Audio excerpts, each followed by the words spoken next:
Identificación de circuitos eléctricos. En el segmento de hoy vamos a hablar sobre la identificación de circuitos, por lo que hay una serie de circuitos diferentes que vamos a cubrir hoy. Primero vamos a cubrir los circuitos normalmente abiertos, así que lo que tengo aquí es un relay. También tengo aquí un multímetro configurado para continuidad, así que verá que si junta los cables de su multímetro cuando tenga continuidad, emitirá un pitido. Muy simples, por lo que usaremos este relevador para demostrar los diferentes circuitos, por lo que un circuito normalmente abierto será solo ese, es decir, cuando no pasa corriente a través del circuito en el vehículo.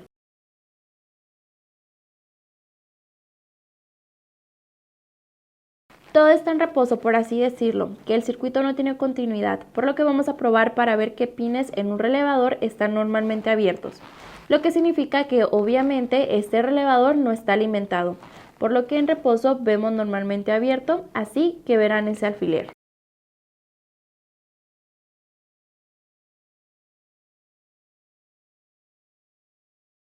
Este es el pin 87 del relevador. Este es el pin 30 del relevador. Note que no se escucha ningún pitido de multímetro, lo que significa que el circuito normalmente está abierto cuando aplicamos corriente a la bocina del relevador. Ese circuito se cierra, así que eso le dice que ese es el circuito normalmente abierto en el pin 87 del relevador y el pin 30 se conoce como el pin común en el relevador, porque siempre está en contacto con el pin 87 o el pin 87A. Así es como se identifica un circuito normalmente abierto. Si tiene un multímetro configurado para continuidad, prueba los cables, no hay continuidad allí y luego cierras el circuito. Obviamente aplicas una corriente al relevador, luego el circuito se cerrará. Así que en segundo lugar veremos un circuito normalmente cerrado. Para hacer eso vamos a dejar el cable de nuestro multímetro en el pin 30 del relevador, que es el pin común, y contactaremos el otro cable al pin 87A para que note que escucha que estos pines 87 y 30 tienen continuidad en reposo. Cuando no hay continuidad actual pasando a través de la bobina del relevador, ese circuito se cierra. Cuando contactamos nuestros cables del multímetro a una fuente de 12 volts, la continuidad desaparece, lo que abre ese circuito, mismo que se usará. Por ejemplo, para parar un motor de arranque normalmente está cerrado. Permite que la corriente pase a través del circuito cuando aplica una corriente a la bobina del relevador y abre el circuito de una manera muy simple.